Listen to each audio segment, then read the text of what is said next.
बिस्मिल्लाहिर्रहमानिर्रहीम।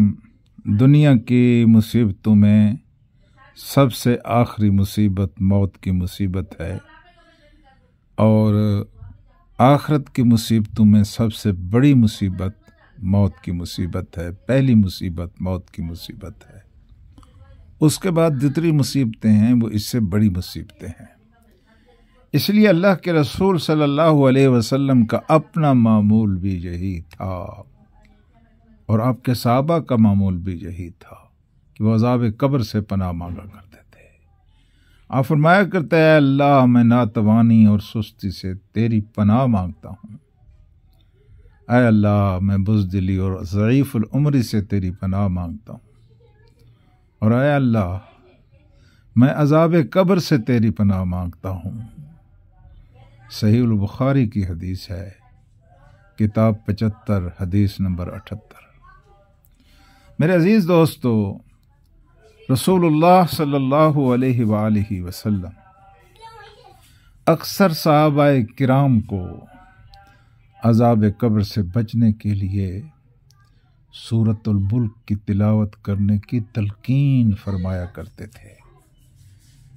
हज़रत इब्न अनस रज़ी अल्लाह ताला अन्हु से रिवायत है कि सहाबाए किराम में से एक सहाबी ने रसूलुल्लाह सल्लल्लाहु अलैहि वसल्लम फिदाहु उम्मी व अबी ने अज़ाब कब्र से बचने का तरीका पूछा तो उन्होंने फरमाया, यानी आप सल्लल्लाहु अलैहि वसल्लम ने फरमाया, सूरत मुल्क की तिलावत किया करो, सूरत मुल्क की तिलावत किया करो, ये सूरत तुम्हें अज़ाब कब्र से बचाएगी।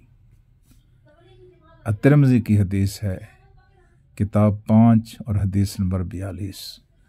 मेरे अजीज़ दोस्तों, हदीस शरीफ के मुताबिक अल्लाह के नबी सल्लल्लाहु अलैहि वसल्लम ने अज़ाब कब्र से बचने के लिए सूरत तकासुर अलहाकुमुत तकासुर की तिलावत करने की भी नसीहत की है।